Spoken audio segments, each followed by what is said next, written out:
Good morning, students. I'm Praveen, welcoming you in the session of computer.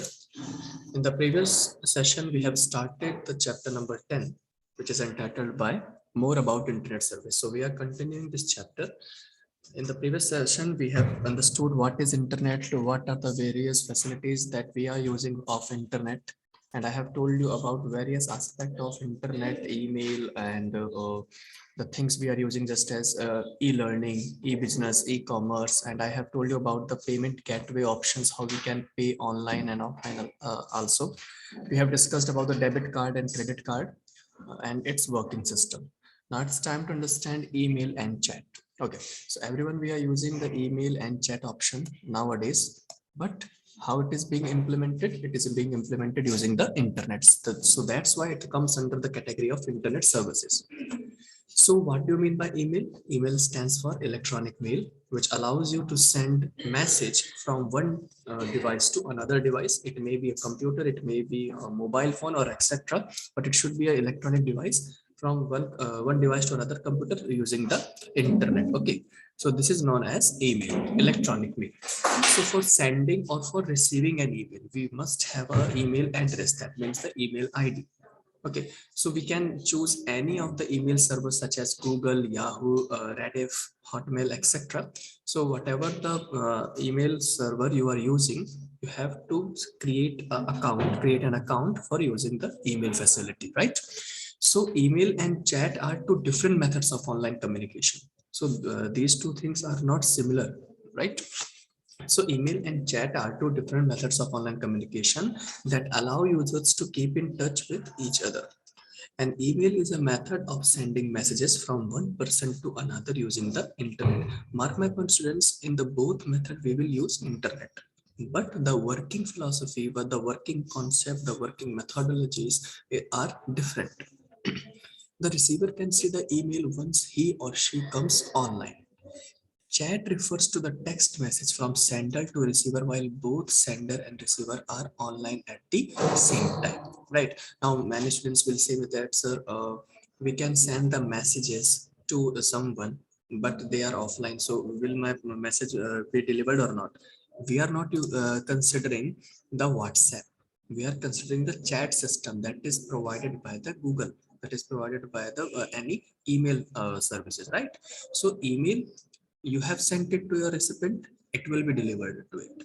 But if you are chatting with the email address, that means both the sender and receiver must be online at the same time, right?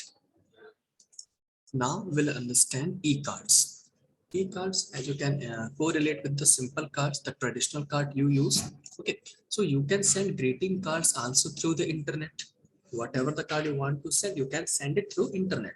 You can do the modification of that card. You can write your own greeting messages and etc. So you can send it. But how will you send it? With the help of internet and with the help of sender's address. And what does this address mean? Address means the email address, right? So you can send greeting cards also through the internet in the same manner as you send emails. So e-greeting cards are both free and paid. So it's up to you which kind of e-card you are going to avail. So some of the popular e-card websites are www.123greetings.com or www.ecards.com and etc. So now we will understand blogging. Yes, this is an interesting topic. We are going to start blogging. I'm not considering the vlogging that starts from V. I'm considering the blogging, BLOGGING. Okay, so a blog is an abbreviation for web blog. Okay, weblog, that means we are going to use the blogging. We will write something, we will write an article, we will write a paragraph, but with the use of internet, but with the use of websites in a web manner. Okay, so blogging is the act of writing a blog. What do you mean by blog? Blog means writing an article, writing your own opinions, writing some matter on any particular topic. Okay, so this is known as blog. So a blogger is someone who writes content for a blog. If I am writing blog, that means I am a blogger, right? So blogs are often made on political topics, sports, web design, gadgets, or any daily topic, day-to-day life topic. Okay. So a blog typically focuses on a particular subject matter. Some of the popular blogging sites are blogger.com, wordpress.com, tumblr.com, and blogspot.com. Now we will understand what are the advantages of blogging, why we should write the blogs. So the various advantages of blogging are, it is a means of communication to reach out to many people at the same time. It's kind of mass media communication, right? If you are writing a blog and if you are just uploading your blog to any blogging website, so it may be accessible, it will be accessible for many people, for mass number of people, right? So it will be accessible for a mass number of people, then you will get like, you will get a dislike, you will get comments, and you can be popular. So it allows people at different place and of different profiles to post their views and comments. We can express our ideas and views through blogs, absolutely. And it provides an opportunity to showcase our writing skill. If someone is good in the writing skill, so he can or she can showcase his or her writing skill using the blogs. Okay, so I hope you have understood about the blogging and the advantages of blogging.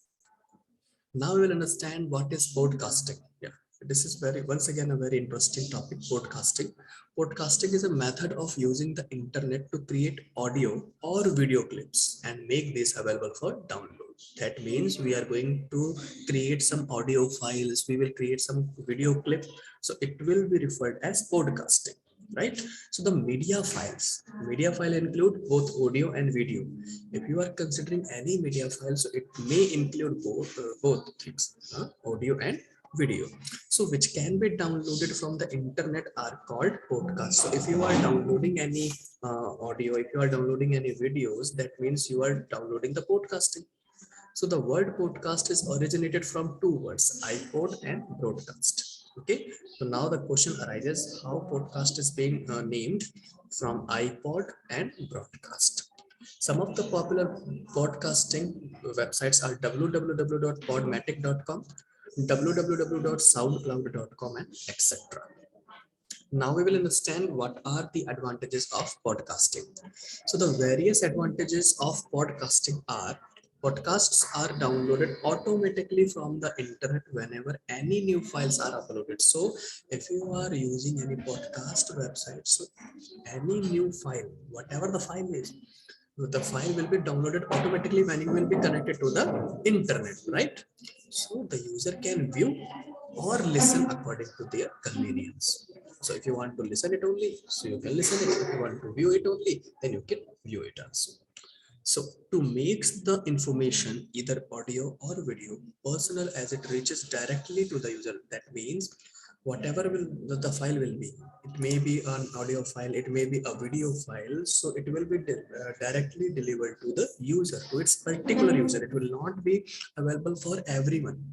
It will not be available for everyone, students, mark my point. It will only available for a particular user who has registered that podcast website. It saves time as it can be listened or viewed anytime and anywhere using a personal media player such as iPod. So I hope you have understood what is podcasting. Now we will understand your favorite topic, social networking. And many of you are using the social networking sites such as Instagram, Facebook, Snapchat, and etc. So now we will understand how they work. Okay, so social networking is a facility that allows us to make connections with friends, family, classmates, customers, clients, and etc. So that means we are establishing a network virtually, right? We are establishing a network virtually using the internet. So that's why it is known as social network. So a social network website brings people together to talk, share ideas, or make new friends. So if you are using social networking sites, if you are using the social networking apps, so you can talk to your friends, you can share your ideas, you can make new friends, and etc. Okay, everyone, you are aware about the social networking sites and its methodologies. So this type of collaboration using a social network website is often referred to as social media. So now if you will ask to what does it mean, what does it call, so you will call it as social media. So some of the social networking sites are Facebook, Instagram, Snapchat, and etc, right? So Facebook is the most popular social networking website, which allows registered users to connect with friends, colleagues, and etc. So by sharing picture, we can share pictures, musics, videos, articles of our own thoughts and opinions, right? So this is the working, or this is the about social networking. Now we will understand what are the disadvantages of social networking. There are several disadvantages also of social networking, right? Because you all are using frequently social media, but you are not aware how it can be threatful also. Okay, so the very first and foremost threat is cyberbullying. Okay, cyberbullying is a growing problem of using social networking websites, students, right? So it is an act of intentionally threatening, humiliating, or embarrassing someone over the internet. If someone just embarrass you, if someone threatens you, if someone humiliates you, that means it comes under the category of cybercrime, which known as the cyberbullying. If someone is commenting bad words for you, if someone is threatening you, if someone is torturing you on a virtual mode, so that means it's come under the category of cyberbullying. So this is the disadvantage of social networking. Many people create fake identities to exploit and abuse others. That means if we are using fake IDs to message someone, to humiliate someone, that means it also comes under the identity theft. Okay, if we are just stealing someone's identity, so this comes under the category of identity theft, cybercrime. Okay, confidentiality and privacy are very big issue because people post personal information online. We oftenly post personal information. We are posting our image, we are posting our family's image, videos, our thoughts, our date of birth, our mobile phone, our email address, and the limit is endless. If we are sharing our personal information on the social media networking websites, that means we are allowing everyone to access our personal information. And if we are allowing everyone to access our personal information, that means we are under this cyber threat also.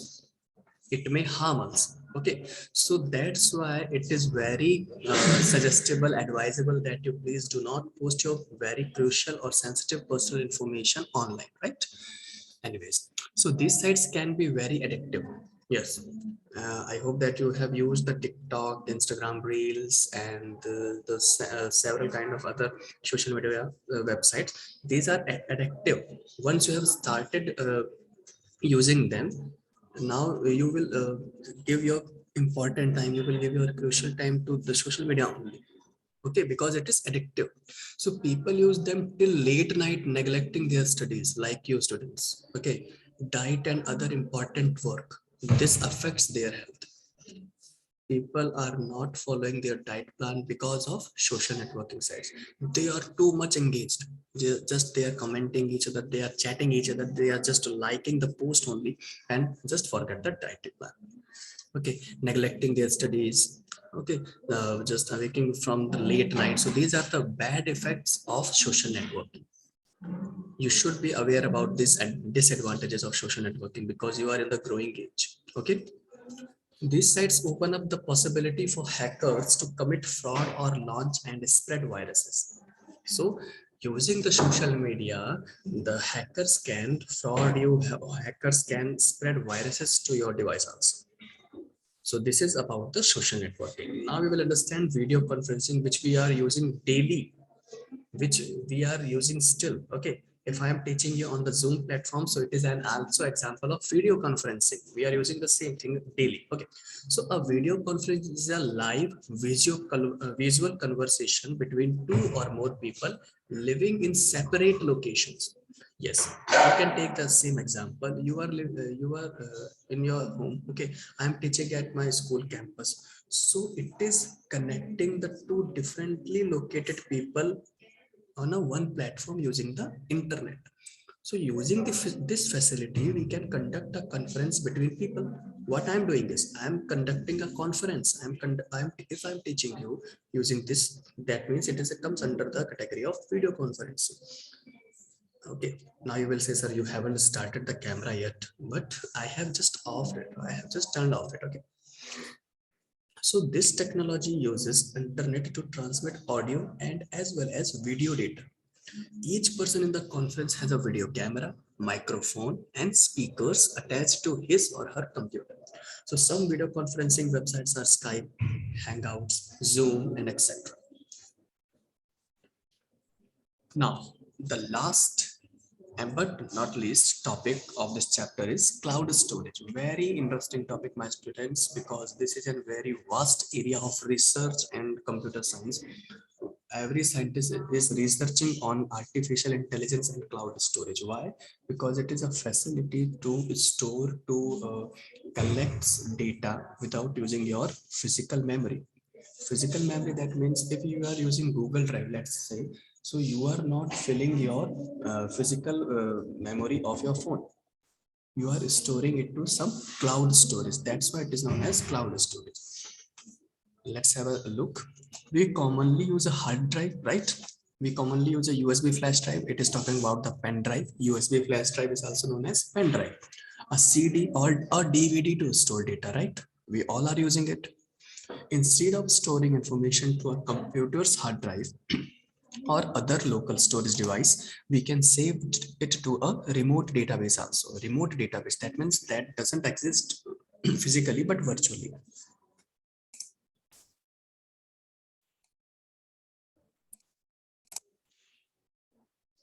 A computer operated from a remote, that means distant location, is called a remote database. So the internet provides the connection between your computer and the remote database. Supposingly you are storing any photo, you are storing any PDF to your phone. So it will take your phone's data, it will take your phone's memory, but you are storing it on the cloud storage. It will not affect your phone's memory, but it will be stored to remote database. Okay, with the help of internet. So cloud storage is a networked storage or disk space available over the internet. So it will be available over the internet only. So companies like iCloud, Google Drive, which you are using already, or Dropbox allow us to store files on the cloud. So it will take only your internet data. It will not consume, it will not occupy your memory. So data stored on a cloud storage system can be used from any location that has internet access. That means if you will have internet access, if you will have internet connection, then you can use that system, then you can use that files. So we don't need to carry a physical storage device such as pen drive, such as external hard disk to carry that data. If we are using the cloud storage, get connect to the internet and you can access your data, you can access your files, you can access your media, or use the same computer to save the retrieve information. Now you will ask me, sir, what is retrieve? Retrieve means extracting the data. Okay, so this is how we have completed the chapter number 10, and this is how we have completed the syllabus of 100 also. So I hope you have enjoyed the session. Now please take care of yourself and best of luck for your upcoming exam.